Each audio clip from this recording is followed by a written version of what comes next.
The great hall of Shadowmere Castle thrummed with anticipation and judgment.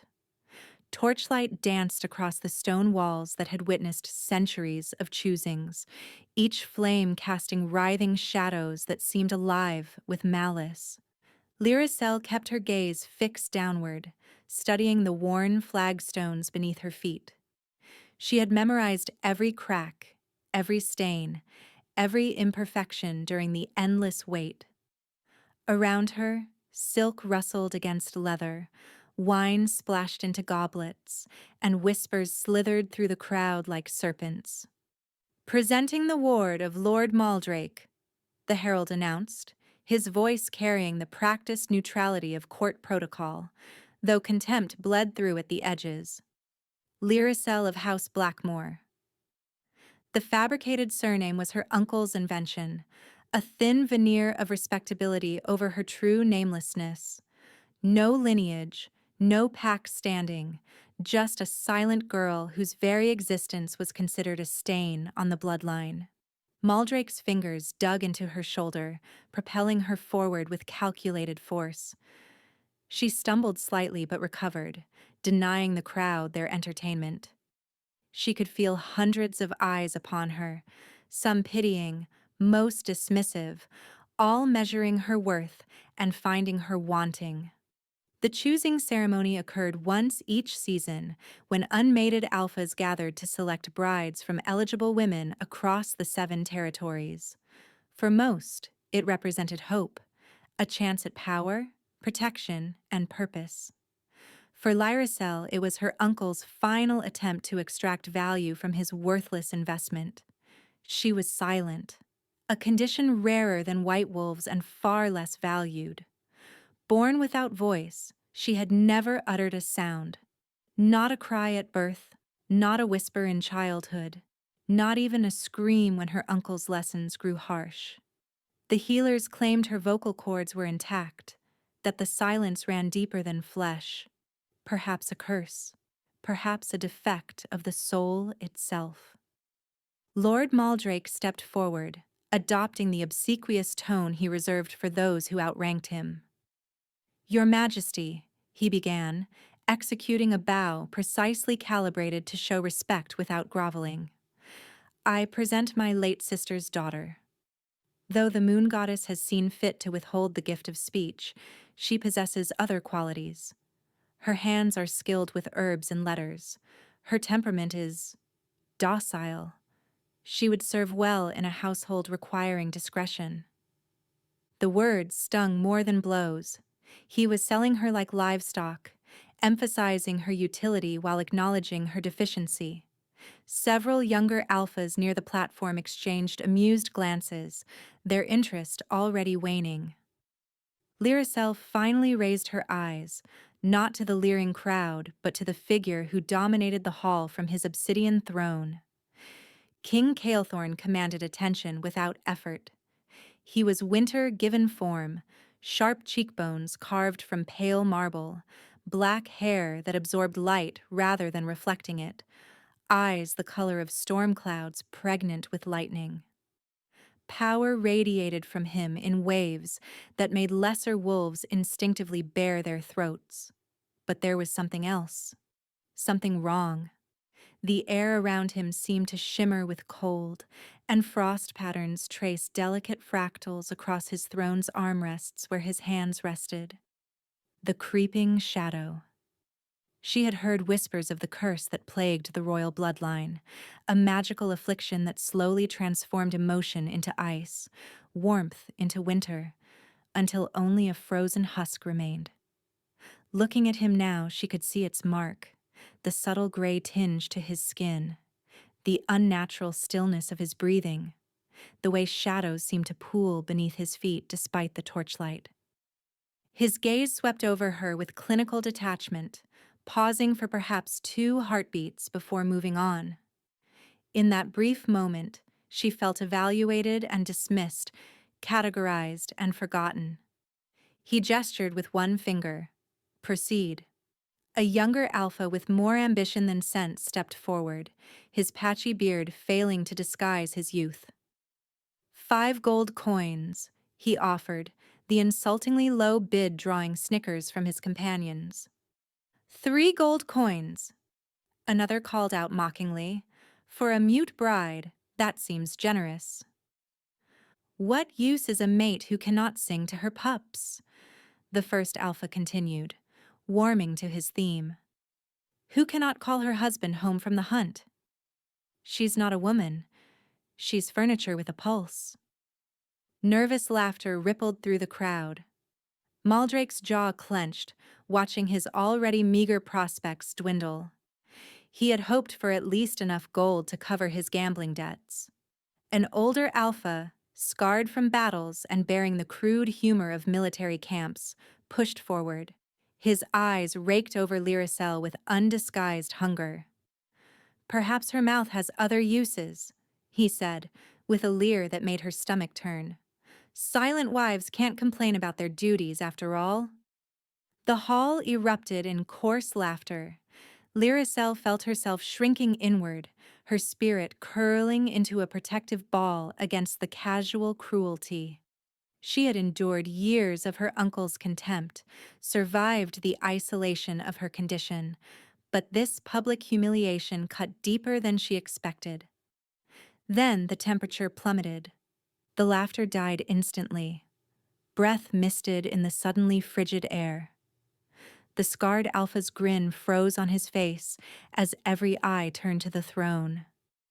Calethorn hadn't moved, hadn't spoken, but his displeasure was a living thing that pressed against everyone present.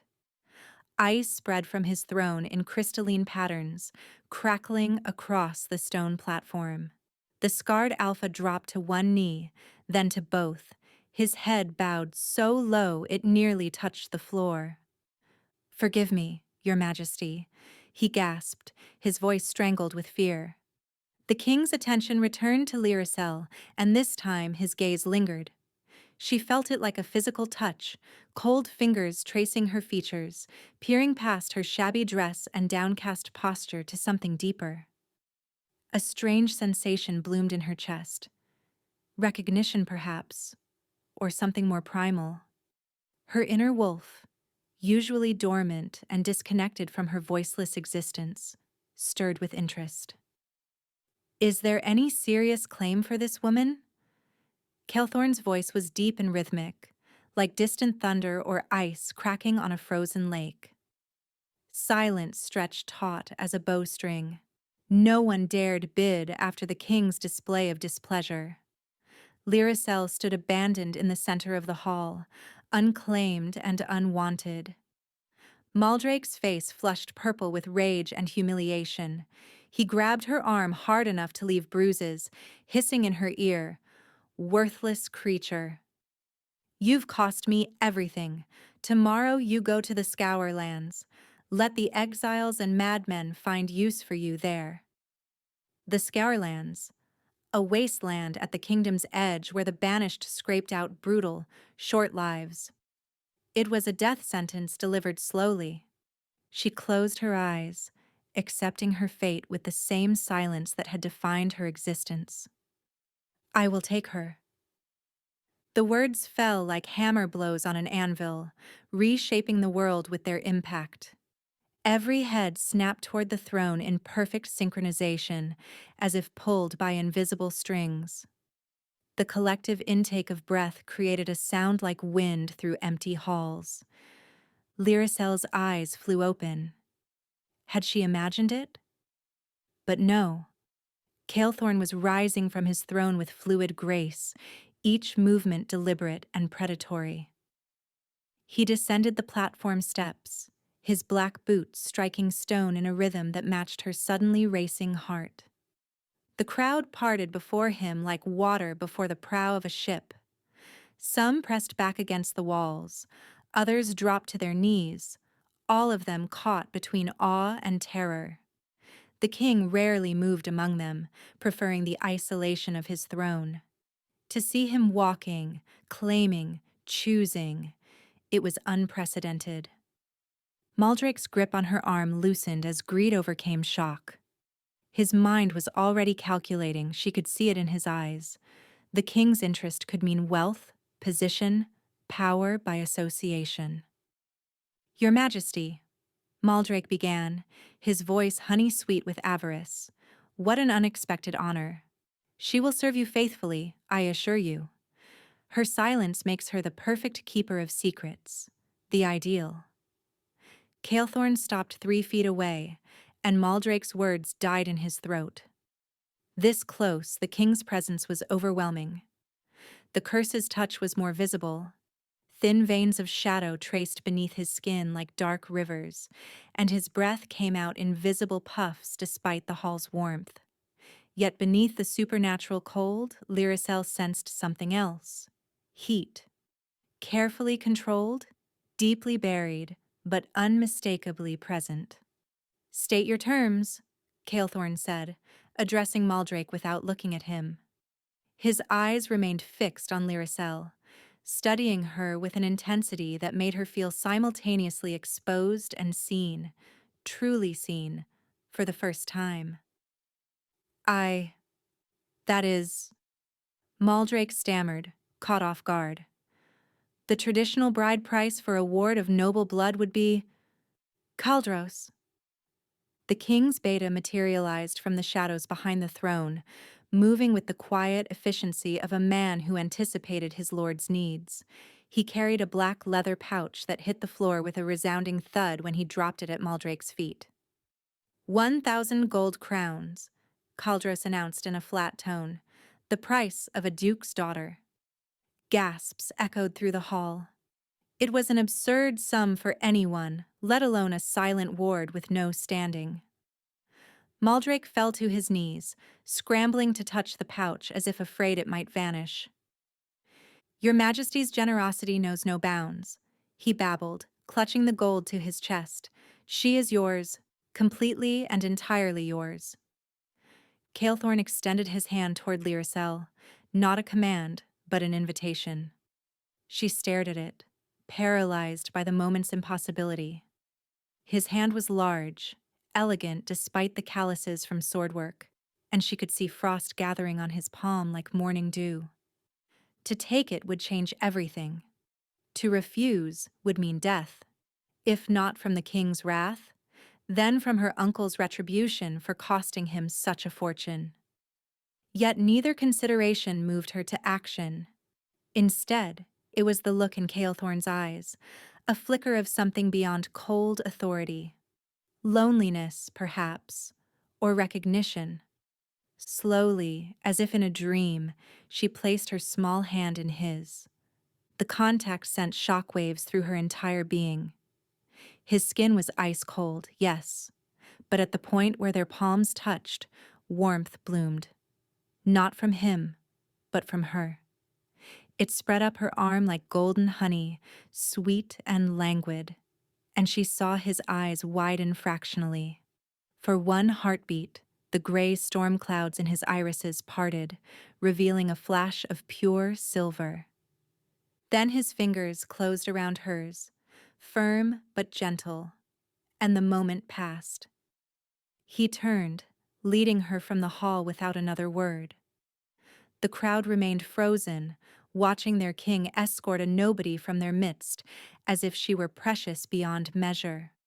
Behind them, Lyricel heard Maldrake scrambling to secure his gold in Zorinthia's voice, sharp with indignation, demanding answers from her father. The corridors beyond the great hall were a labyrinth of cold stone and flickering shadows. Guards stood at attention as they passed, their eyes carefully averted. Servants pressed themselves against walls, bowing low. The castle was enormous, built to house armies, yet it felt empty, hollow, as if its very stones had absorbed centuries of loneliness. Calethorn's pace was measured, neither rushing nor dawdling. He had not released her hand, and that point of contact remained the only warm thing in the increasingly cold corridors. They climbed a spiral staircase that seemed to go on forever, passing levels that grew progressively quieter until the only sounds were their footsteps and her rapid breathing. Finally, they stopped before massive doors of black ironwood, carved with intricate patterns of thorned roses and howling wolves. Ancient runes were etched into the frame, glowing faintly with protective magic. "The Royal Library," Calethorn said, speaking for the first time since claiming her. "Sealed for 30 years, since my mother's death."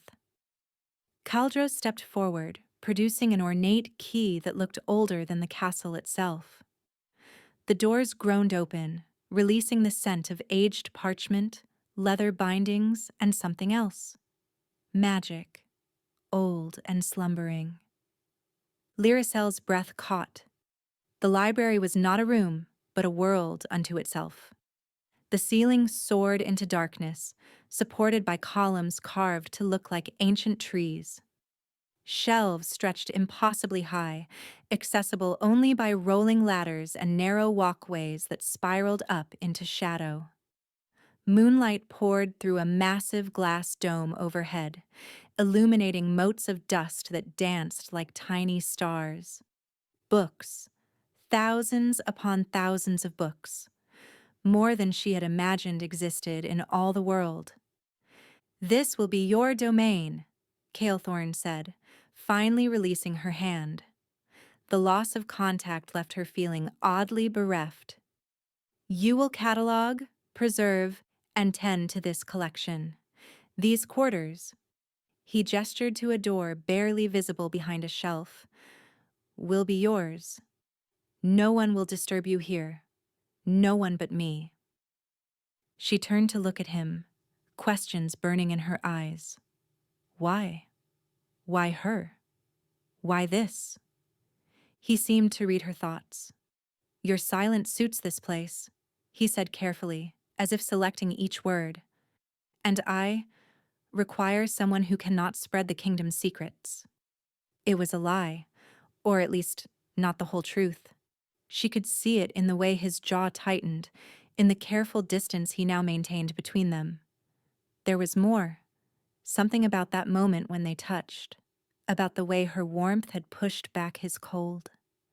Before she could attempt to communicate her understanding, a sharp voice cut through the sacred quiet. "So this is where you've hidden your new pet." Zorinthia stood in the doorway, resplendent in crimson silk that matched the anger in her eyes. She was everything Lyricel was not. Tall, commanding, beautiful in the way of sharpened blades. The Duke's daughter had been raised from birth to be a queen, and she wore that expectation like armor. "Lady Zorinthia," Calethorn's voice carried a warning that would have sent wise souls running. "You were not given permission to enter this wing." "Forgive me, Your Majesty," she said, with a curtsy that somehow managed to convey contempt. "I merely wish to understand what could possess you to pay a fortune for damaged goods." Her green eyes fixed on Lyricel with naked hatred. A mute cannot bear proper airs. She cannot perform the Queen's blessing at ceremonies. She cannot even scream when— Enough. The word carried such finality that ice literally formed on the windows. "Lyricel is under my protection. Any insult to her is an insult to the crown. Do you understand?" Zorinthia's face went pale, then flushed red. "She has a title now? This nothing?" "She is the keeper of royal archives," Calethorn said, each word precise as a blade strike. "A position that carries the rank of lesser nobility and the full protection of royal decree. Anyone who harms her, threatens her, or speaks ill of her in my presence will face the consequences. Have I made myself clear?" "Crystal, Your Majesty," Zorinthia whispered, her voice trembling with suppressed rage. She swept another curtsy, this one properly respectful, before fleeing the library. Silence descended once more, but it was different now, charged with unspoken truths and impossible possibilities. Calethorn stood rigid, his hands clenched at his sides. The burst of protective fury had cost him. She could see new lines of frost spreading across his neck, the curse feeding on his emotional display. Your duties begin tomorrow, he said formally, back to being the distant king. Rest tonight. Familiarize yourself with your surroundings. He turned to leave, then paused at the doorway. You should know, he said without looking back, that I have extensive experience with curses. I know when someone carries magic they cannot speak. Another pause. Your secrets are safe here, Lyricel. As are you. Then he was gone, leaving her alone in a cathedral of books with 1,000 questions and the lingering warmth where his hand had held hers. The quarters attached to the library were modest but luxurious compared to her uncle's grudging accommodations. A proper bed with actual sheets, a writing desk positioned to catch morning light, a small hearth with wood already laid, and, most precious of all, a door with a lock she controlled. Lyricel explored her new domain as night deepened, running her fingers along ancient spines, breathing in the perfume of knowledge. She discovered sections devoted to history, mythology, healing arts, astronomical charts, and even forbidden texts, sealed behind glass cases marked with warning runes. In a corner partially hidden by shadow, she found something that made her heart stop. A section on genealogies and bloodlines, including several volumes on the Great Purge of 1247, her mother's death year. With trembling hands, she pulled out a leather-bound tome titled The Lost Lineages of the Seven Kingdoms. There, in faded ink, was the truth she'd been forbidden to speak. House Moonwood, the healers of the silver moon, blessed by the goddess with voices that could mend both body and soul. Hunted to extinction by King Malthorn the Cruel, Caelthorn's grandfather, who feared their power to undo the shadow magic his line had used to maintain dominance. But the book was wrong about one thing. They weren't extinct. One remained, hidden behind a veil of silence her dying mother had woven with the last of her strength. Your true name is your death sentence, her mother had whispered, blood bubbling on her lips as assassin's poison worked through her veins. Speak it, and they will find you. Stay silent, stay hidden, stay alive. The magical vow had locked around her throat like a collar, sealing away not just her voice, but her very identity. To break it would require speaking her full name, Lyricel Moonwood, last heir of the Silver Throne, keeper of the healing song. And doing so would send a magical signal to every shadow-sworn assassin still hunting her bloodline. She closed the book carefully, mind racing. Caelthorn suspected she carried magic. He'd all but stated it. Yet he offered protection rather than persecution. Why? A knock at her door interrupted her thoughts. She opened it to find a serving girl with a tray of food and a sealed letter. The girl curtsied and fled without waiting for a response she knew wouldn't come. The letter bore the royal seal. Inside, Caelthorn's precise handwriting. The collection requires significant restoration. Begin with the historical archives. You will find materials for cataloging in the desk drawers. Should you require anything, ring the bell by your door 3 times. I will visit periodically to review your progress. K''. Formal, distant. Yet he had taken the time to write personally rather than sending orders through Caldros. And the postscript, added in slightly less controlled handwriting. The books on the highest shelves contain my mother's personal collection. She would have wanted them cared for by someone who understands their value beyond mere words. Lyricel pressed the letter to her chest, feeling something shift inside her, a tiny crack in the wall she'd built around her heart.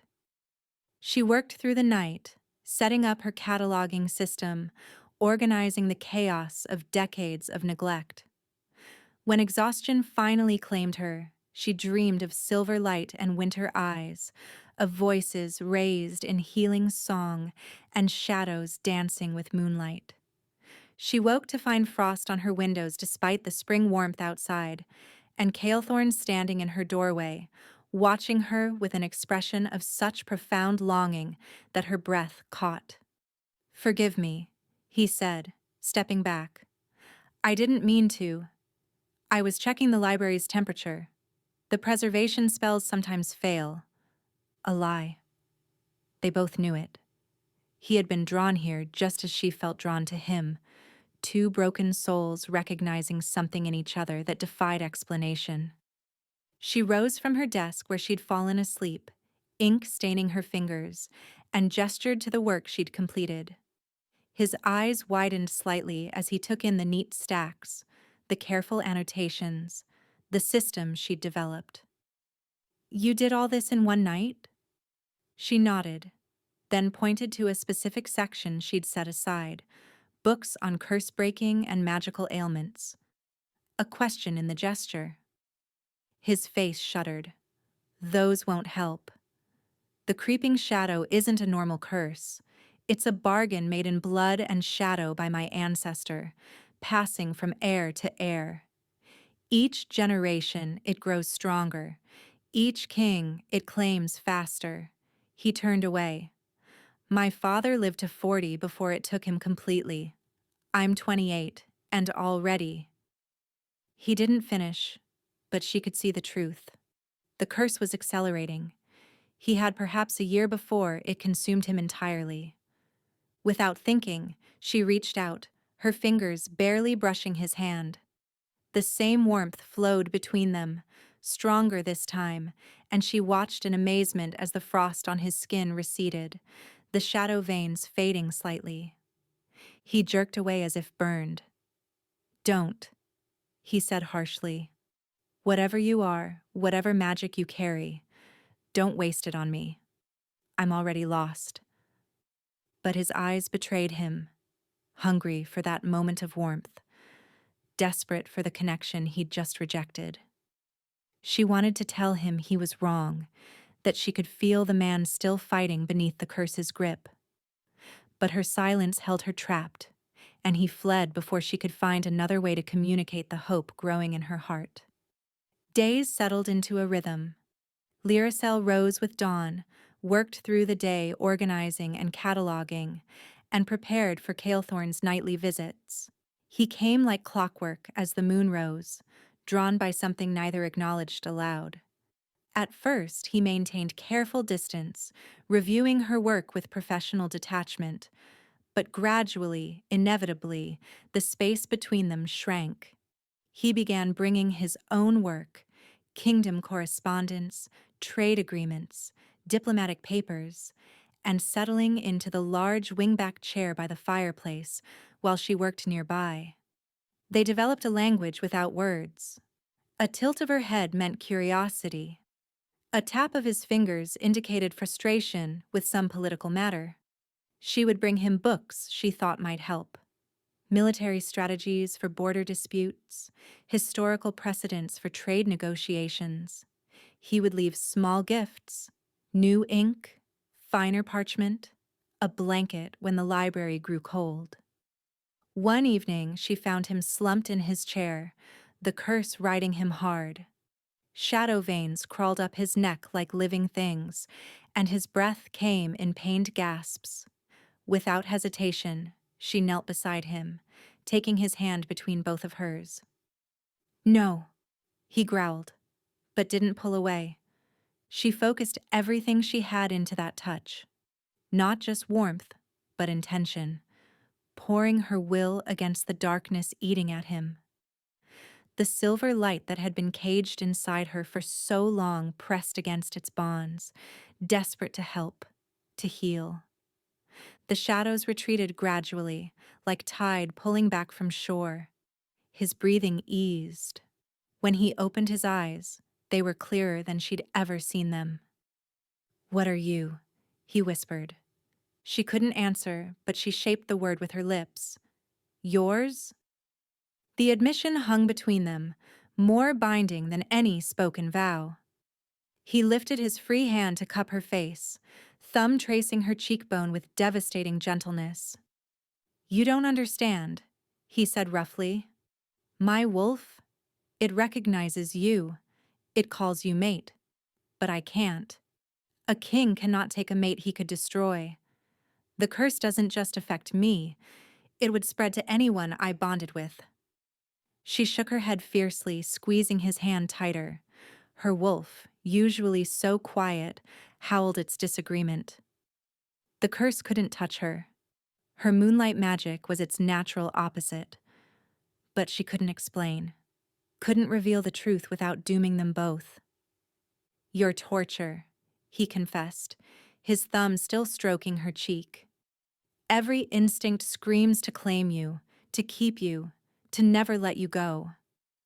But I see what this curse does. My father, he turned my mother to ice before the end.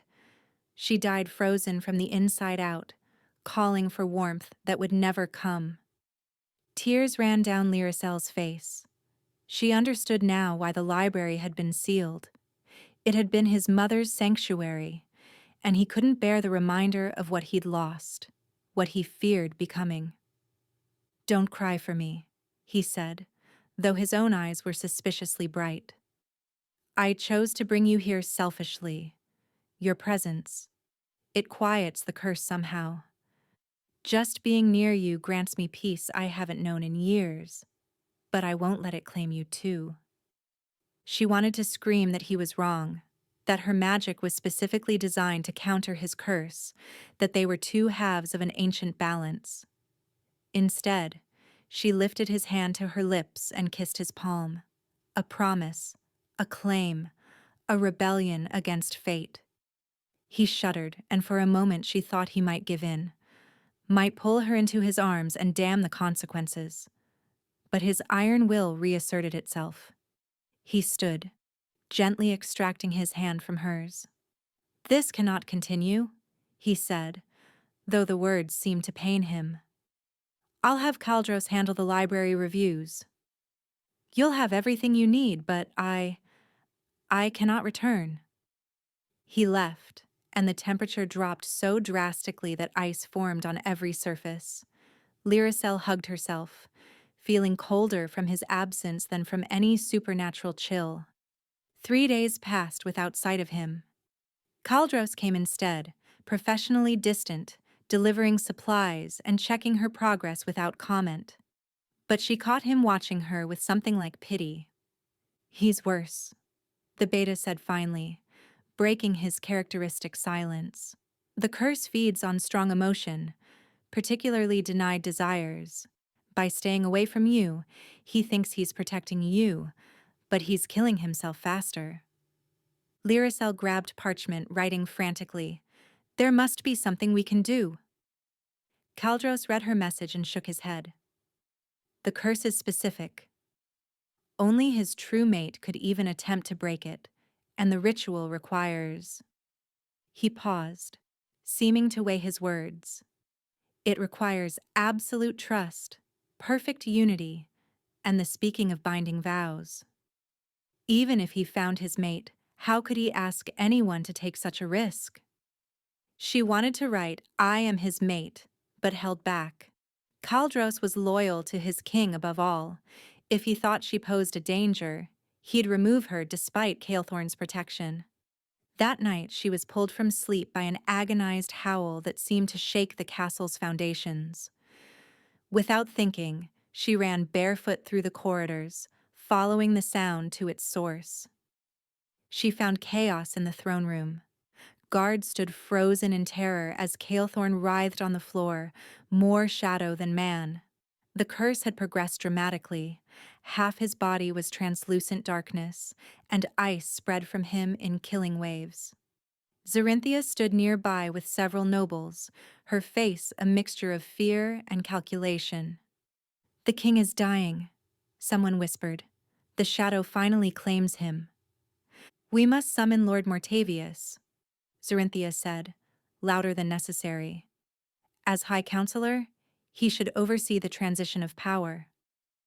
Lyricel didn't hesitate. She pushed through the frozen guards, ignoring their attempts to stop her, and threw herself to her knees beside Calethorn. His eyes were solid black, no trace of the man remaining. She grabbed his face between her hands, pouring every ounce of her suppressed magic into him.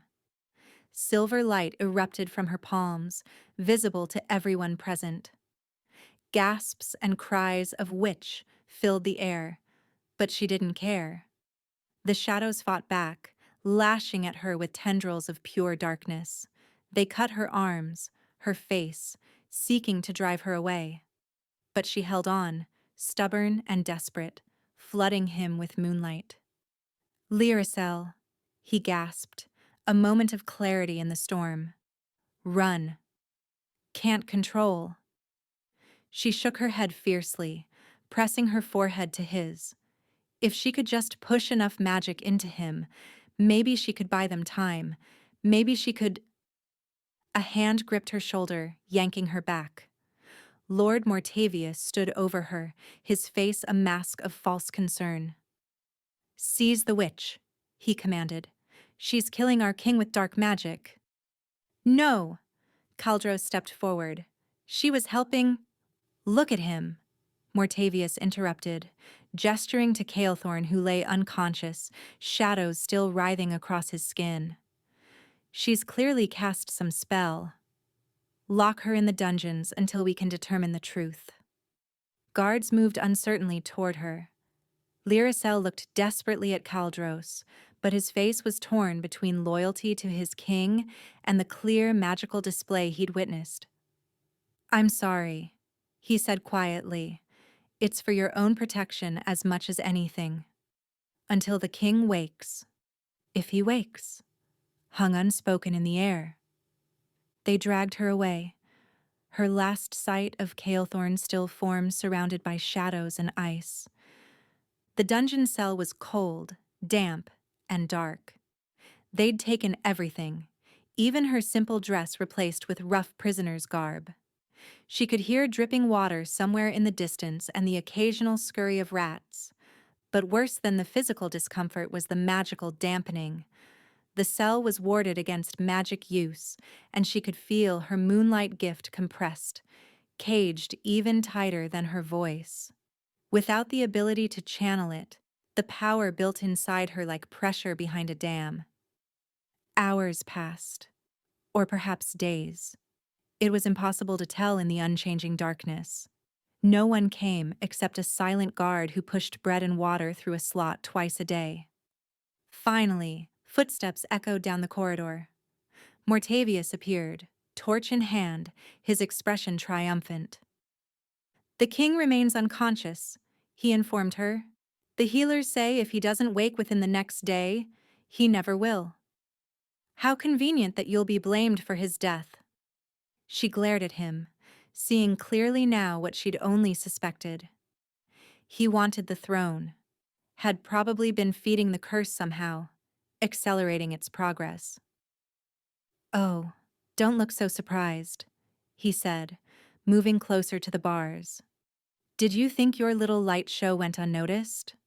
I know exactly what you are, last daughter of Moonwood. Your mother screamed your true name as she died. I was there, you see. My father's blade that ended her, but I struck the first blow." Rage flooded through her, hot and violent. Her magic surged against its constraints, making the wardstones in the walls crack slightly. Mortavius stepped back, his smile widening. "There it is, that legendary Moonwood power. Too bad you'll never get to use it. Tomorrow at dawn, you'll burn as a witch. The king will die of his curse, and I'll reluctantly take the throne to maintain stability. Zorinthia will make a lovely queen, don't you think?" He left her with that image, and she sank to the floor, despair overwhelming her. She had failed Calethorn, failed her mother's sacrifice, failed herself. But as she sat in the darkness, she remembered something her mother had said in those final moments. "The vow I place on you can be broken only by absolute need and perfect love. When you find the one whose darkness calls to your light, you'll know it's time." Calethorn's darkness. her light. Two halves of an ancient balance, just as she'd suspected. She pressed her palms against the ward stones, not trying to break through but to understand them. They were shadow magic, she realized, the same type that fed the curse. And shadow magic had one weakness her mother had made sure she knew. It could not stand against willing sacrifice. She began to prepare, gathering her power not to escape, but for one final gambit. If she was going to die tomorrow, she'd make sure her death meant something. Dawn came too quickly. Guards hauled her from the cell, her legs barely supporting her after days of confinement. They dragged her to the courtyard where a pyre had been erected. The entire court assembled to witness justice. Calethorn was there, propped on a throne, more dead than alive. His skin was gray as ash, his breathing barely visible. Someone had dressed him in royal regalia, but it only emphasized how far gone he was. Mortavius stood before the crowd, voice carrying clearly. We gather to witness the execution of a witch who attempted to assassinate our king through dark magic. Let her death cleanse this evil from our midst. They bound her to the stake, the ropes cutting into her wrists. She looked across the courtyard at Calethorn, pouring all her love, her sorrow, her determination into that gaze. His eyelids fluttered. For just a moment, storm-gray eyes met hers, confused and pained. The executioner approached with his torch. Now or never. Lyricel drew in the deepest breath of her life, pulling on every drop of magic in her blood, and spoke for the first time in 20 years.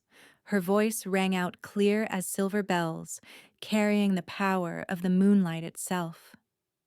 I am Lyricel Moonwood, last of the silver line, and I name Calethorn Shadowmere as my true mate. The words shattered the morning air like breaking glass. Every person in the courtyard froze, even the executioner's torch hovering forgotten in his hand. But it was the magical shockwave that followed that sent them to their knees. Silver light exploded from Lyricel, not the gentle glow from before, but a supernova of pure moonlight magic. The ropes binding her disintegrated. The pyre beneath her feet transformed, dead wood sprouting leaves and silver flowers. The very air sang with power not seen for a generation. Mortavius stumbled backward, his face contorting from shock to rage to fear in rapid succession. "Moonwood!" he spat. "Impossible! We killed them all!" "You missed one," Lyricel said, her voice carrying harmonics that made the stones themselves vibrate. Each word was a note in a greater song, the healing music her bloodline was famous for. Hidden by a mother's dying vow, protected by silence, waiting for this moment. She stepped down from the transformed pyre, silver light trailing from her like a cloak. The guards who moved to stop her found their weapons turned to flowers in their hands, their armor sprouting vines. But her attention was entirely on Calethorn. He was sitting upright now, his eyes wide with shock and something else. Hope. "You spoke," he whispered, his voice barely audible. "You broke your vow. They'll come for you now, all of them." "Let them come," she said, approaching his throne. "I'm done hiding." She could see the curse fighting her presence, shadows writhing more violently across his skin. But now she understood. It wasn't trying to attack her.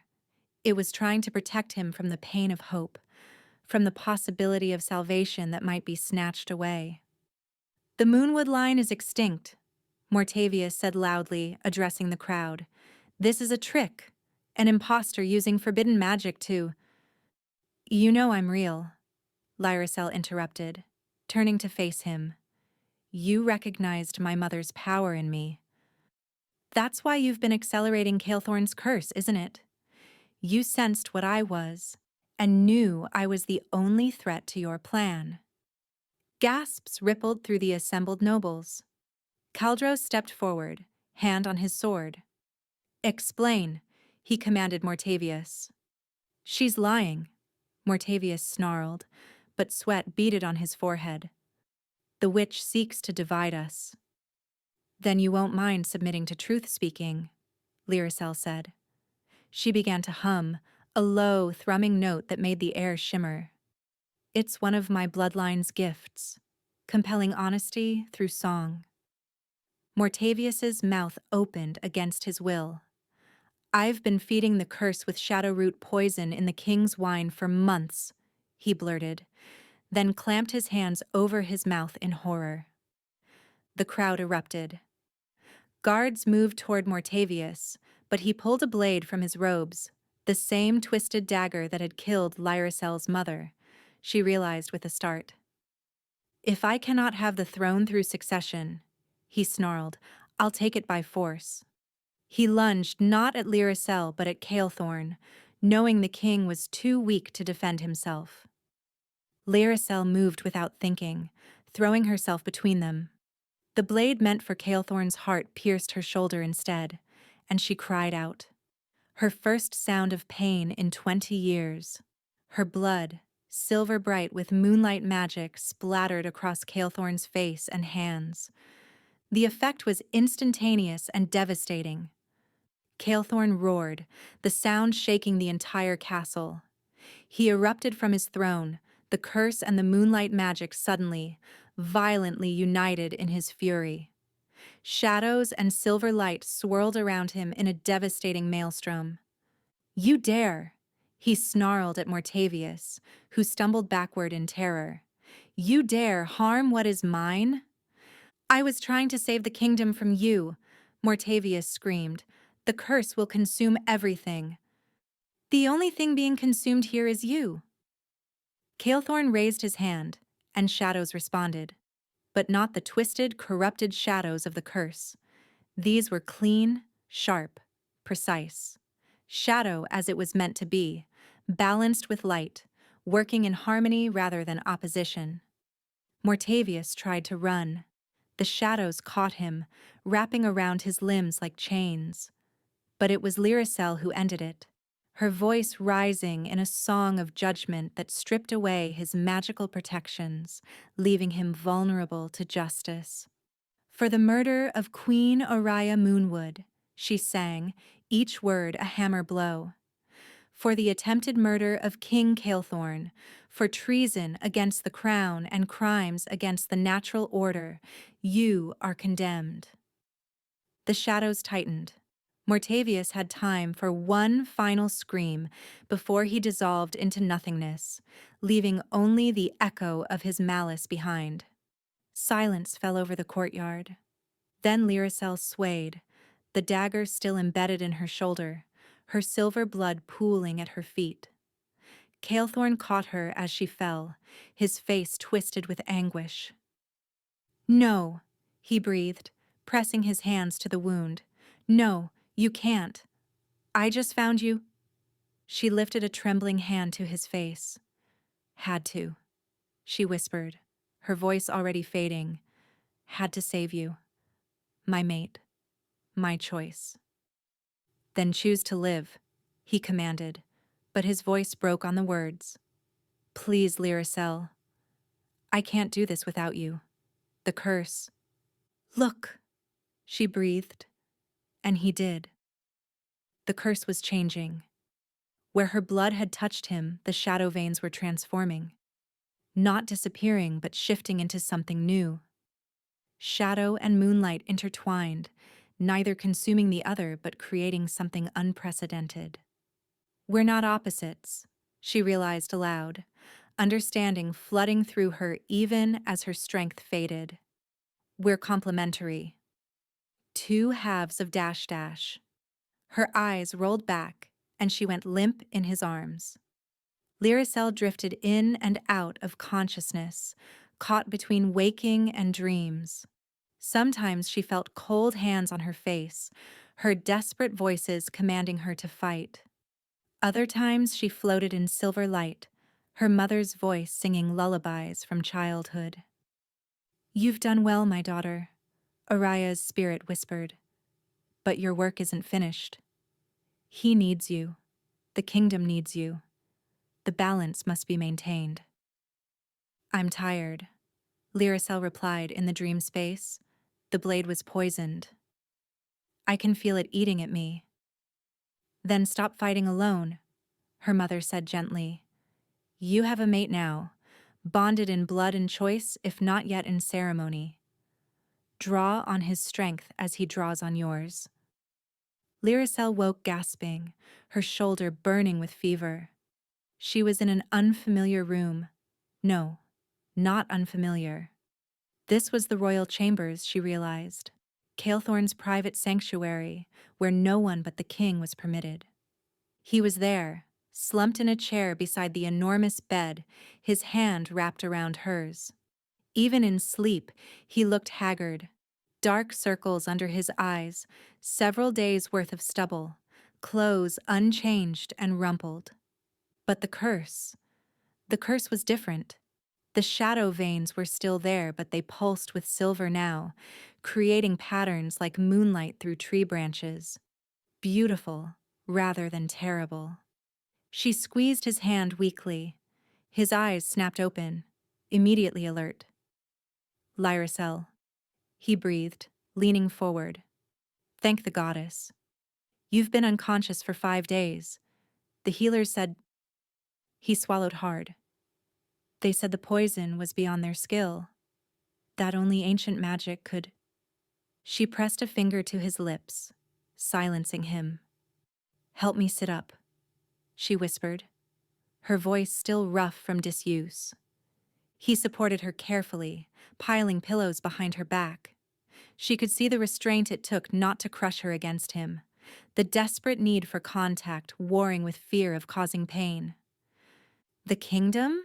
She asked. In chaos, he admitted. Mortavius had supporters who fled when he died. Zorinthia tried to claim I was compromised, that a moonwood controlling the Shadow King would mean destruction. He smiled grimly. Kaldros challenged her to single combat on my behalf.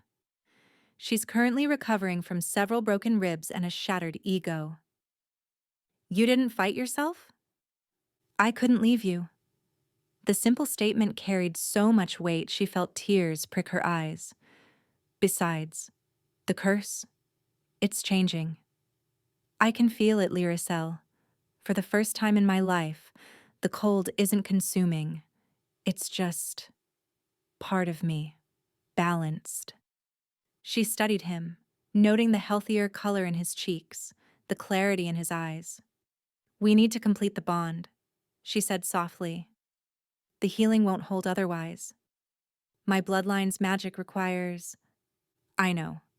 He lifted their joined hands and she saw the silver scar across his palm, a mate's mark, partially formed. Your blood on my skin started it. But to finish it, we need the ceremony, the vows, the. He paused, vulnerability flickering across his features. The acceptance has to be mutual. Real. Not just magical necessity, but choice. You think I chose to reveal myself? To break a 20-year vow?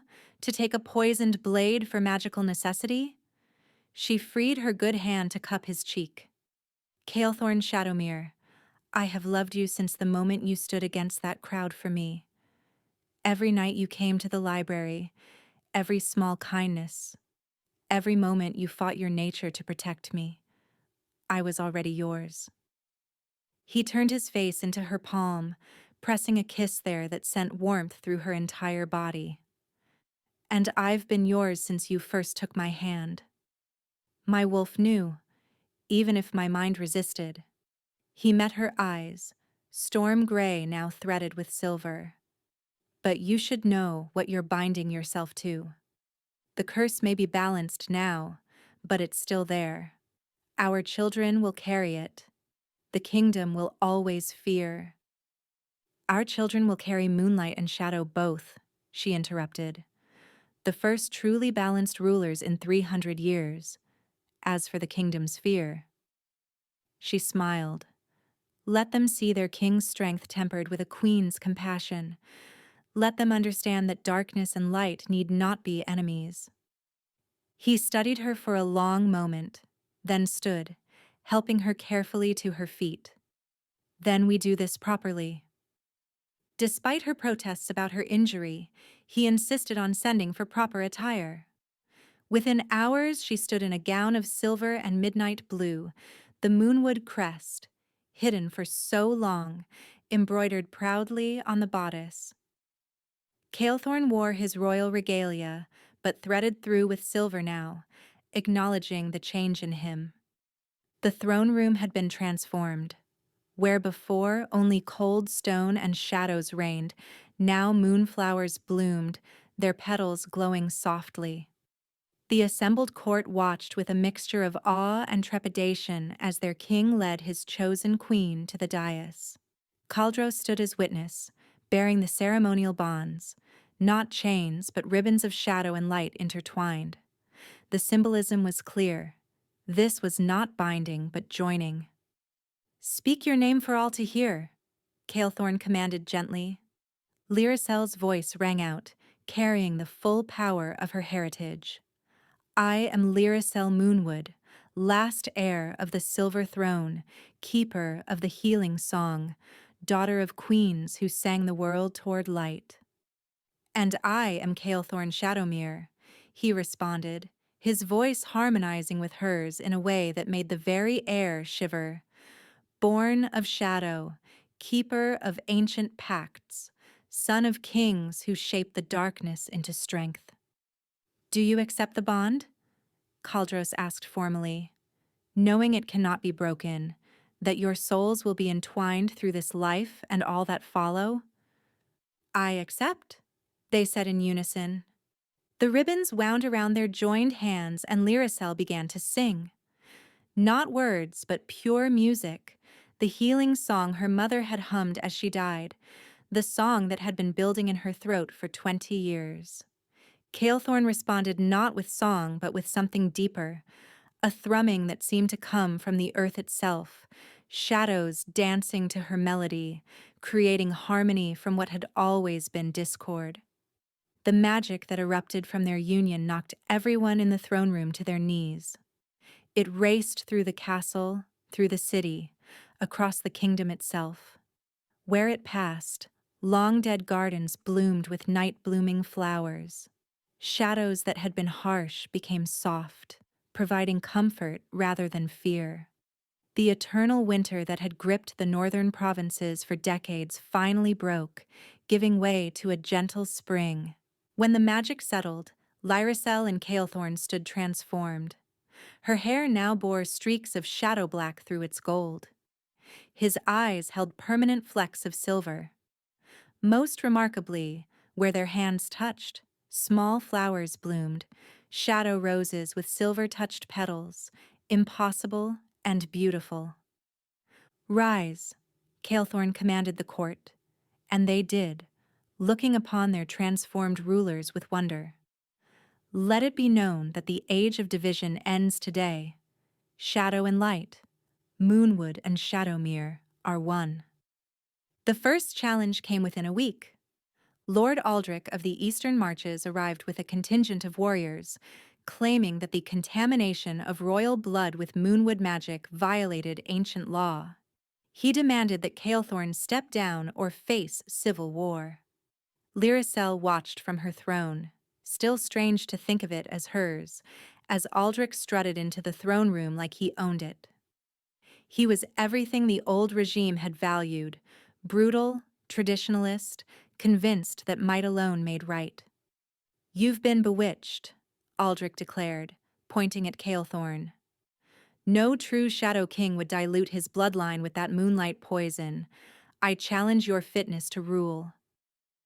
"Accepted," Calethorn said mildly, rising from his throne. "No," Lyricel said, standing as well. Everyone turned to stare at her. "Lord Aldrich questions my place here, not yours. Therefore, I will answer his challenge." Aldrich laughed. "You? A woman who spent 20 years mute?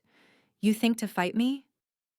I think to show you something you've forgotten, she replied, descending the dais steps with fluid grace. Power isn't always about physical strength. The great hall was cleared for combat. Aldrich drew his sword, a massive two-handed blade enchanted with shadow magic. Lyricel carried no weapon, only her voice, and the silver light that danced beneath her skin. Begin, Caldros called. Aldrich charged immediately, bringing his sword down in an arc that would have split her in half, but Lyricel sang a single note, and his blade turned to silver dust, the enchantments unraveling at her command. He stumbled, off balance, and she touched his shoulder gently. Moonlight flooded through him, but not as an attack. Instead, it showed him memories she pulled from his mind and made manifest for all to see. A young Aldrich, terrified as his father beat him for showing weakness. Aldrich weeping over his son's grave, the boy dead from a plague the Moonwood healers could have cured if they hadn't been extinct. Aldrich's wife leaving him because his adherence to tradition left no room for love. This is what the old ways brought you, Lyricel said softly, her voice carrying to every corner of the hall. Pain, loss, loneliness. The shadow was never meant to stand alone, just as the moonlight needs darkness to define it. Aldrich fell to his knees, tears streaming down his weathered face. My son, he choked out, if the healers had been there. I cannot bring back the dead, Lyricel said gently, kneeling beside him. But I can ensure no other parent suffers that loss. She began to sing again, this time a healing song that drew out the poison of old grief, old rage, old fear. When she finished, Aldrich looked up at her with wonder. You could have destroyed me. Why show mercy? Because mercy is not weakness, Calethorn said, approaching them. It's the strength to choose healing over harm, something I'm still learning from my queen. Aldrich bowed his head. I withdraw my challenge, and I pledge my eastern marches to the United Crown. It was the first of many such challenges, each one ending not in blood but in understanding. Word spread quickly, the silent queen who could sing truth into being, the shadow king whose darkness now sheltered rather than consumed. But not everyone was convinced by displays of mercy. 3 months after their bonding ceremony, an assassin struck. Lyricel was in the library, their library now, though Calethorn had gifted it to her officially, when she felt the temperature drop unnaturally. A figure in black materialized from the shadows, blade already swinging toward her throat. She had a split second to react, throwing herself backward and singing a note of warning that echoed through the castle. The assassin was skilled, trained specifically to counter Moonwood magic. They wore enchanted armor that absorbed her silver light, wielded weapons that disrupted her songs. This was no random attacker but someone prepared specifically for her. She dodged another strike, her voice rising in a battle hymn her mother had taught her in dreams. Books flew from their shelves, forming a barrier between her and her attacker. But the assassin cut through them, relentless in pursuit. A wound opened across her ribs, another on her thigh. Her blood painted the floor silver, and she stumbled, her song faltering. The assassin raised their blade for the killing blow and froze solid. Not metaphorically, literally frozen in a block of ice so cold it steamed in the air. Calethorn stood in the doorway, his face a mask of fury so complete it made the temperature drop another 10 degrees. Shadows writhed around him like living things, but threaded through with silver now. Her influence on his curse making it stronger, more controlled. Did you think, he said, his voice deadly quiet, that I wouldn't feel my mate's distress? That I wouldn't come? He walked forward, ice spreading from his footsteps. The assassin's eyes, the only thing that could move, widened in terror. You're going to tell me who sent you, Calethorn continued. You're going to tell me everything. And then, if I'm feeling merciful, I'll give you to my queen to judge. If not. The ice around the assassin's throat tightened fractionally. Well, ice can preserve a body for a very long time. Long enough to feel every second of dying. Calethorn, Lyricel said softly, pressing a hand to her wounded side. Don't let the darkness take you. Not for me. He turned to her, and she saw the struggle in his eyes. The old curse wanting to rampage, to destroy everything that threatened what was his. But the silver threads held it in check, her light keeping him balanced even in his rage. He took a breath, then another. The ice around the assassin receded slightly, enough to allow speech. The Northern Conclave, the assassin gasped. They sent me. They say the Moonwood line must end permanently, that your children will bring about the apocalypse predicted in the old texts. What texts? Lyricel demanded, approaching despite her injuries. The prophecy of the eclipse, the assassin said. When shadow and moonlight unite in blood, their offspring will either save the world or end it. Calethorn and Lyricel exchanged glances. Neither had heard of such a prophecy, but that didn't mean it didn't exist. You're going to take us to this conclave, Calethorn decided. They want to meet the monsters they fear? Let them. The journey north took 3 weeks, even with their enhanced abilities. The Northern Conclave had hidden itself well, deep in the frozen wastes where even shadows feared to tread. Only their assassin-turned guide could navigate the secret paths. Lyricel rode beside Calethorn, her injuries healed but the memory of vulnerability lingering. Around them rode a mixed guard, shadow warriors loyal to Calethorn and moon-touched healers who had emerged from hiding after learning of Lyricel's survival. You're brooding again, she observed on their 10th night, sitting beside him at their campfire. I nearly lost you, he replied, not looking away from the flames. 3 months of marriage and already assassination attempts. What happens when you're pregnant? When you can't defend yourself as easily? She laughed, surprising him.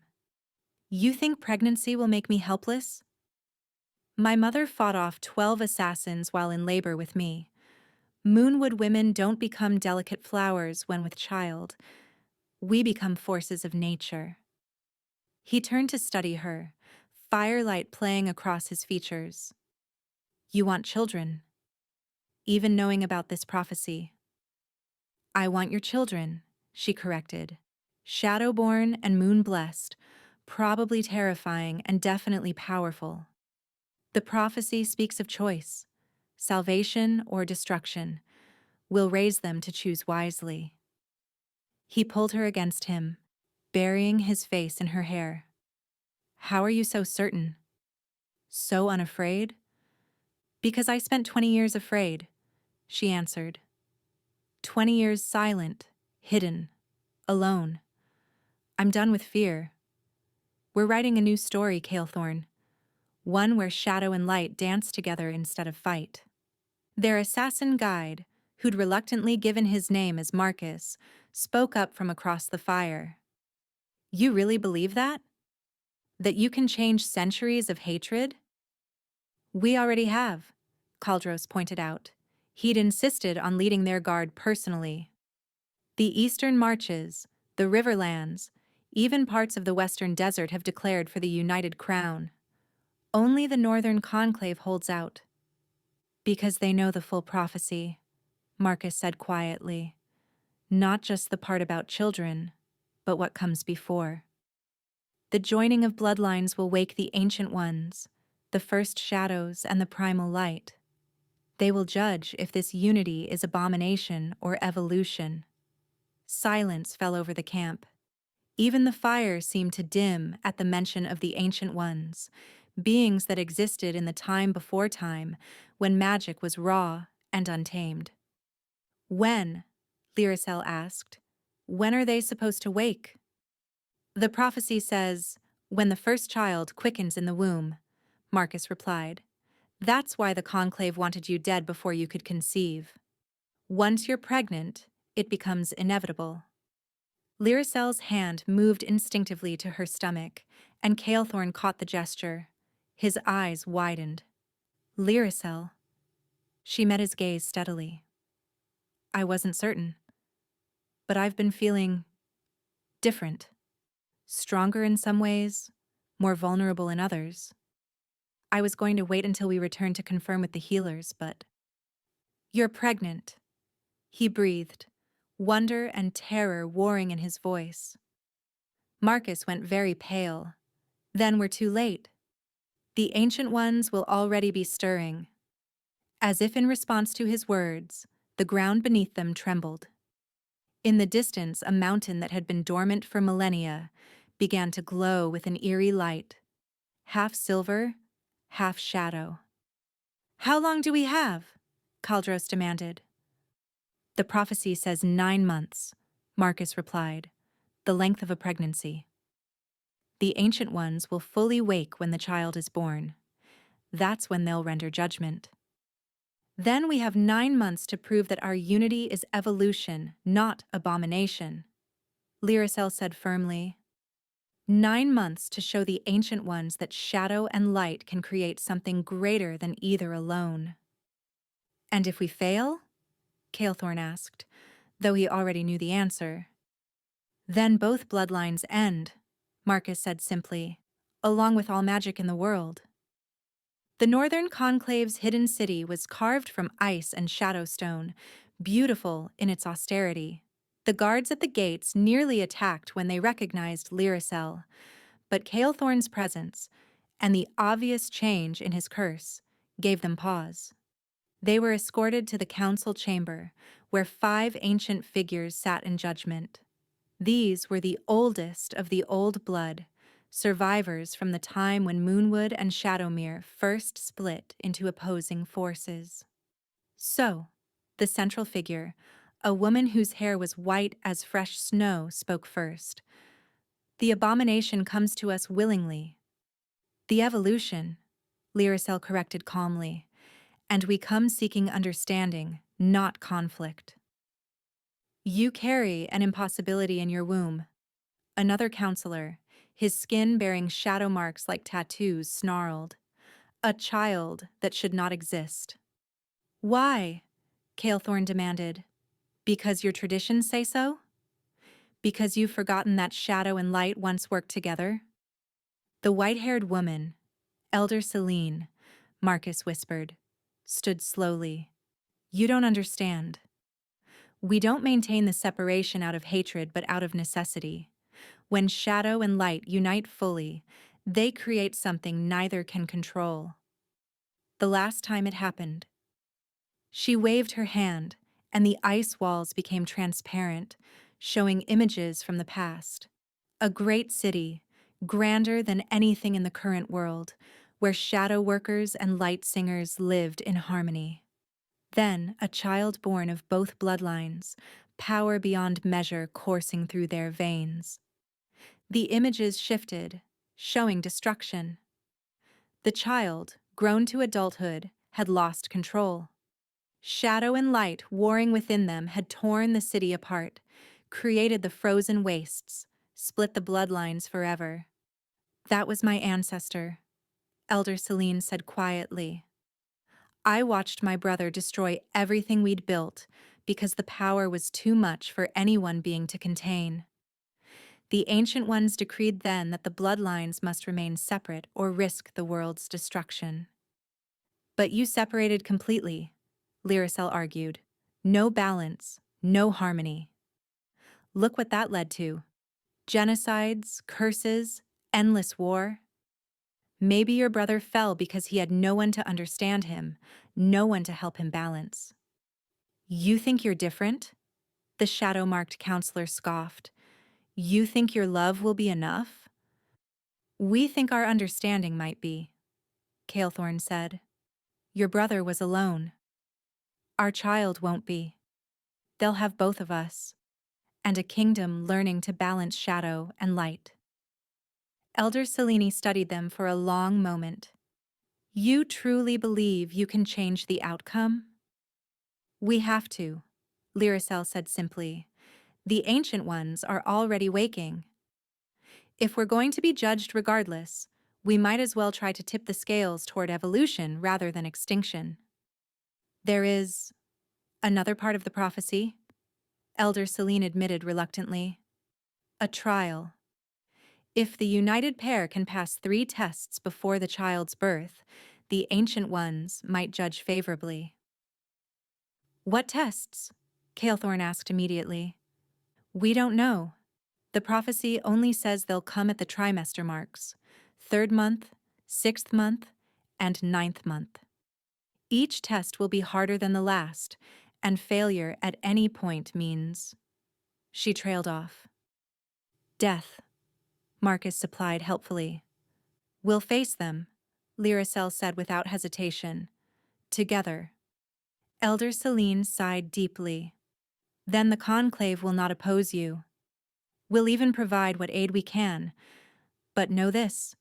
If you fail, if your child becomes the destroyer the prophecy warns of, we will do what must be done. Understood, Calethorn said, taking Lyricel's hand. But we won't fail. As they left the chamber, the mountain in the distance pulsed with light again, and a voice seemed to echo across the wasteland, ancient, patient, and utterly inhuman. The first trial begins at the new moon. Prove that unity brings strength, not weakness. 3 weeks. They had 3 weeks to prepare for whatever the Ancient Ones would throw at them. The new moon rose invisible in the dark sky, and with it came the trial. Lyricel woke to find herself alone in a place that wasn't quite real. The landscape shifted between shadow and light, unstable, constantly changing. She could feel Calethorn somewhere in this strange realm but couldn't reach him. First trial, a voice echoed from everywhere and nowhere. Strength comes from standing alone or standing together. Prove your truth. The landscape solidified into 2 paths. On the left, bathed in silver light, stood her mother.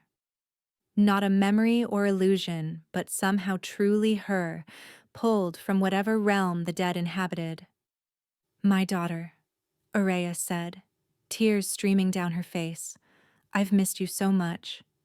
Come, let me hold you. Let me teach you the songs I never could. On the right, shrouded in shadow, stood Calethorn's father, the late King Aldwin, his face free of the curse's corruption. Son, he called, though Lyricel could hear him too. I can teach you to master the shadows without the curse. You could be the king I never could be.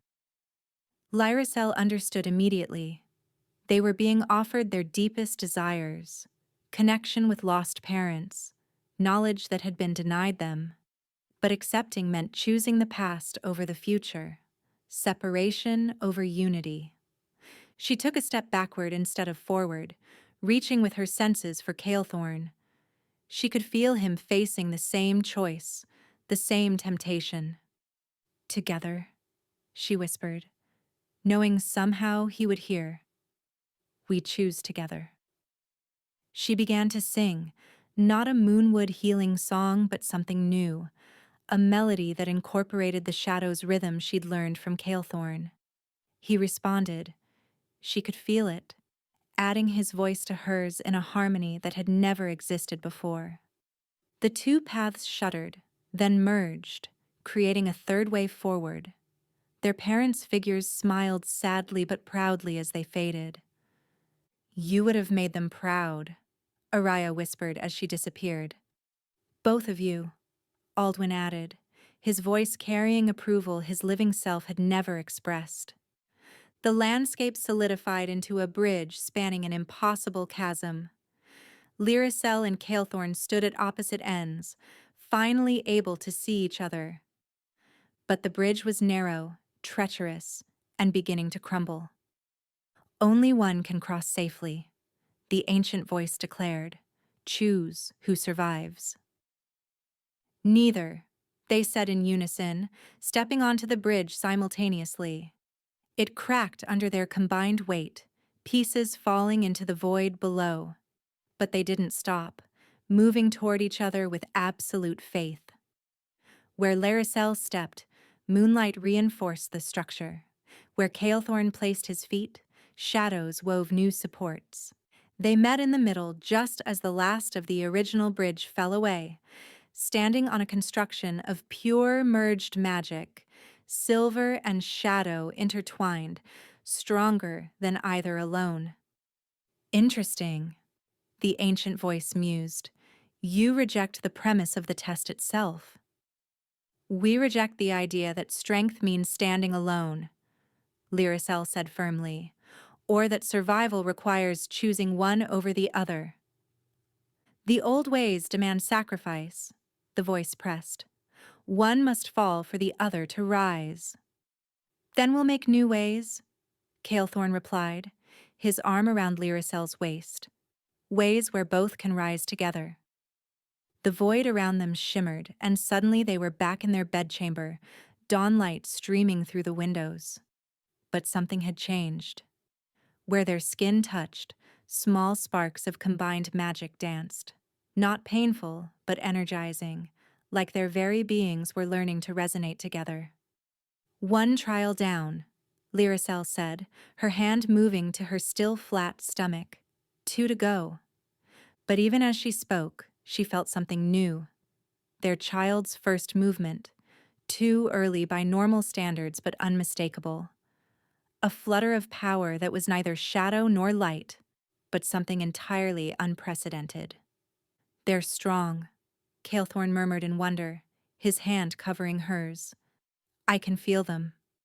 Them? Lyricel looked up sharply. He nodded slowly. 2 heartbeats.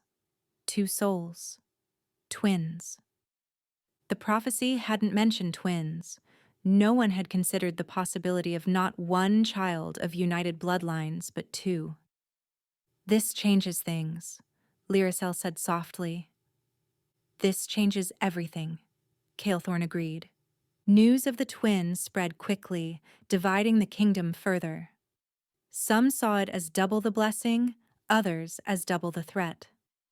The Northern Conclave sent daily messages asking for updates, their fear palpable even through written words. But Lyricel and Calethorn had more immediate concerns. The pregnancy was advancing faster than normal, and with it came unexpected challenges. Lyricel's morning sickness involved accidentally turning objects to silver when she coughed. Calethorn's protective instincts manifested as shadows that followed her everywhere, occasionally attacking servants who moved too quickly in her presence. You have to stop freezing the tea service, Lyricel told him one morning after the 3rd tray had to be thawed. You have to stop singing in your sleep, he countered. You healed my old training injuries, but you also made all the furniture sprout flowers. They looked around their flower-covered, partially frozen bedroom and burst out laughing. It was absurd, all of it, but also wonderful. 3 months passed quicker than expected. The 2nd trial came with the full moon, this time pulling them both into the strange realm together. They stood in an arena made of starlight and void, facing mirror versions of themselves. But wrong. Lyricel's double was pure, blinding light that burned everything it touched. Calethorn's was absolute darkness that devoured all warmth. 2nd trial, the ancient voice announced. Face what you could become without each other. The light Lyricel attacked first, her song a shriek that shattered the air itself. She was power without compassion, healing turned to harm, every note a weapon. The shadow Calethorn moved like living nightmare, cold, so absolute it didn't just freeze but erased, shadows that didn't shelter but suffocated. This is what the Conclave fears, Lyricel realized, dodging her double's assault. What we could become if the balance fails. Then we don't let it fail, Calethorn replied, but his double was pressing him hard and ice was spreading across his skin, the old curse trying to reassert itself. They were losing. Their doubles were stronger, untethered by conscience or control. Pure power without restraint. Wait, Lyricel called out, an idea forming. We're fighting them separately. That's the point. Apart, we become monsters. She broke away from her double, running toward Calethorn instead. He understood immediately, moving to meet her. Their doubles followed, light and shadow racing to stop them. At the last second, Lyricel and Calethorn clasped hands and turned to face their doubles together. The false versions collided with them and passed through, striking each other instead. Light and shadow met in an explosion that should have destroyed everything. But Lyricel and Calethorn held tight to each other, their combined magic creating a shelter in the storm. When the chaos cleared, their doubles were gone. In their place stood a figure made of perfectly balanced silver and shadow, what their children might become if raised right. Better, the ancient voice acknowledged, but the hardest trial remains. At the birth you must choose, power or peace, greatness or goodness. The fate of magic itself will rest in your hands. They were returned to reality, both. We're returned to reality, both shaken by what they'd seen and what lay ahead. The final months of pregnancy were intense. The twins' power grew daily, sometimes overwhelming their parents. One morning, Lyricel woke to find everything in their room perfectly split. Half an eternal night, half an eternal day, with a thin line down the middle where the twins' influences met. "They're already so strong," she whispered, hands on her swollen belly. "What if we can't—" "We will," Calethorn interrupted, though she could see his own doubts. "We have to." The court was increasingly divided. Some nobles fled, fearing what the birth might bring. Others arrived from distant lands, drawn by curiosity or ambition. The Northern Conclave set up permanent residence in the capital, ready to act if the worst came to pass. Elder Celine visited often, her ancient eyes watching Lyricel with a mixture of hope and dread. "The power signatures are unlike anything in our records," she admitted one evening. "Your children will either herald a new age or end the current one." "No pressure," Lyricel said dryly, then winced as one of the twins kicked particularly hard. "They're restless tonight." "They sense the approach," Celine said quietly. "The 9th month draws near." Indeed, it came faster than expected. On the night of the eclipse, of course it would be an eclipse, Lyricel's labor began. But this was no ordinary birth. As the first contractions hit, the very fabric of reality began to thin. The ancient ones were coming, ready to witness and judge. The birthing chamber became a nexus point between worlds. Shadows writhed on the walls while silver light poured from above.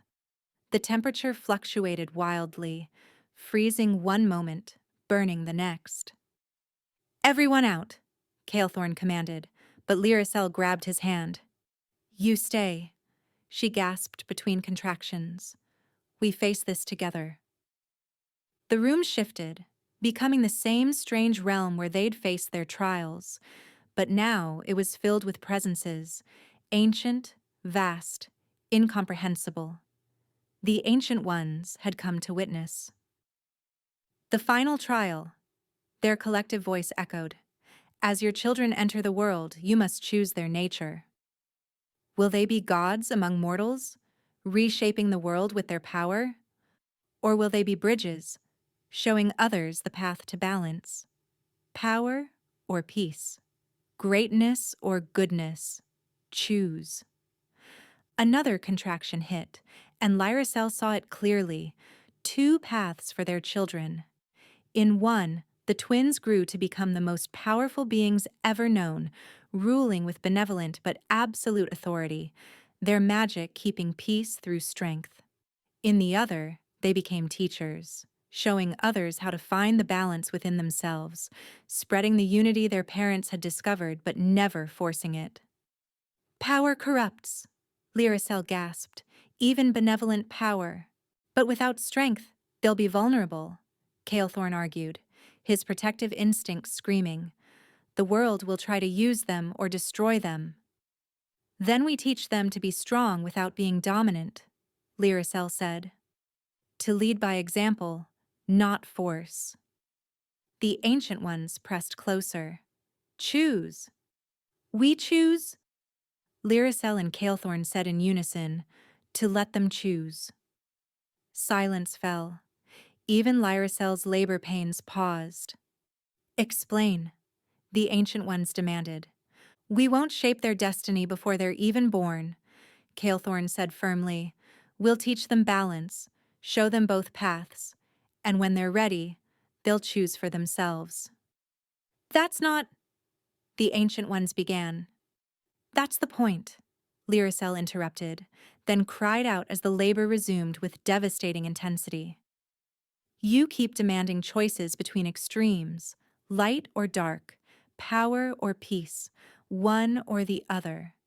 But we've proven repeatedly that the answer is both. Balance. Our children will have both options, and the wisdom to choose neither extreme. The Ancient One's presence flickered, uncertain for the first time. Then the first twin crowned, and power exploded through the room. A girl born with eyes of silver-shot shadow, her first cry a harmony of light and dark that made the very walls sing. The second followed moments later, a boy with shadow-dark hair but skin that glowed with inner moonlight. His cry was deeper, a thrumming that resonated in the bones. As Lyricel held them, exhausted but triumphant, and Calethorn wrapped his arms around all three of them, something unprecedented happened. The twins' magic, instead of clashing, synchronized. They reached for each other with tiny hands, and where they touched, that same balanced magic their parents had discovered bloomed, but stronger, purer, born into it rather than finding it. Impossible, the Ancient Ones breathed. They're naturally balanced, neither light nor dark dominant. Not impossible, Lyricel corrected softly, looking at her children with wonder. Evolved. This is what happens when unity is chosen from the start, not forced later. The Ancient Ones were silent for a long moment. Then, slowly, their presence began to retreat. The trial is complete, they announced. The children are approved. Magic will not end today. But know this, they will be tested, as you were. The world will challenge them, fear them, try to divide them. Then we'll teach them what we learned, Calethorn said. That together, they're stronger than any force that tries to tear them apart. We shall watch, the Ancient Ones said, and then they were gone, leaving only a normal birthing chamber with 2 exhausted parents and 2 extraordinary infants. Luna! Shadow Song! Get down from there right now! Lyricel's voice carried across the courtyard where her 10-year-old twins had somehow managed to climb the castle's highest tower using a combination of shadow walking and light jumping. But Mother, Luna called down, her silver eyes sparkling with mischief, we can see the whole kingdom from here. And we're perfectly safe, Shadow Song added, his form flickering between solid and shadow. Father taught us to always have an escape route. I taught you that for emergencies, Calethorn said, appearing beside his wife, not for giving your mother premature gray hairs. The twins looked at each other, had one of their silent conversations that drove everyone crazy, then simultaneously jumped off the tower. Lyricel's heart stopped, even though she knew they'd be fine. Luna dissolved into moonlight halfway down, reforming gently on the ground. Shadow Song became shadow, sliding down the tower's wall like liquid darkness. Show-offs, Kaldros muttered from where he was training the new guards, a mixed unit of shadow warriors and moon healers, the first of its kind. They get it from their father, Lyricel said, nudging Calethorn. The showing off, maybe, he agreed. The talent for driving their parents to distraction? That's all you. They watched their children run off to their next adventure, probably to terrorize their tutors or charm the kitchen staff into extra desserts. They were wild, powerful, and occasionally terrifying, but also kind, generous, and fiercely protective of each other and anyone they considered family. The kingdom had changed dramatically in 10 years. What had started as a forced unity had become genuine integration. Shadow and light workers learned from each other, created new magic together. The old prejudices weren't gone. That would take generations. But they were fading. The Northern Conclave sent another letter, Calethorn said quietly. They want to test the twins again. Let them come, Lyricel replied.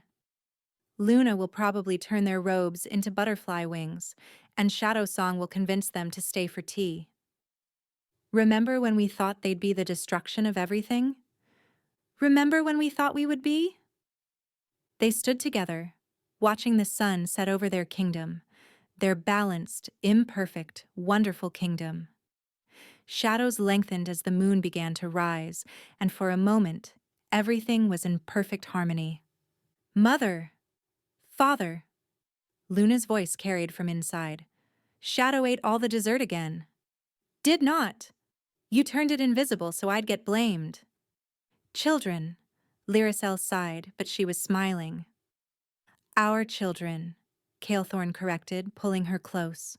Our terrifying, magnificent, world-changing children. Would you have it any other way? Never, he said, and kissed her as the first stars appeared, shadow and light dancing together in the gathering dusk.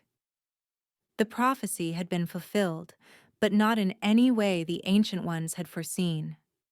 Not through power or submission, not through separation or dominance, but through choice, balance, and the radical idea that two opposing forces could create something greater than either alone. The age of unity had begun, and it started with two children who knew no other way to be than together, balanced and whole. In the highest tower, a silver wolf and a shadow raven watched over the kingdom, the spirits of Oriah and Aldwin, finally at peace, guarding their grandchildren and the new world they would build. The curse was broken, the bloodlines were united, and the real story, the story of what came next, was just beginning.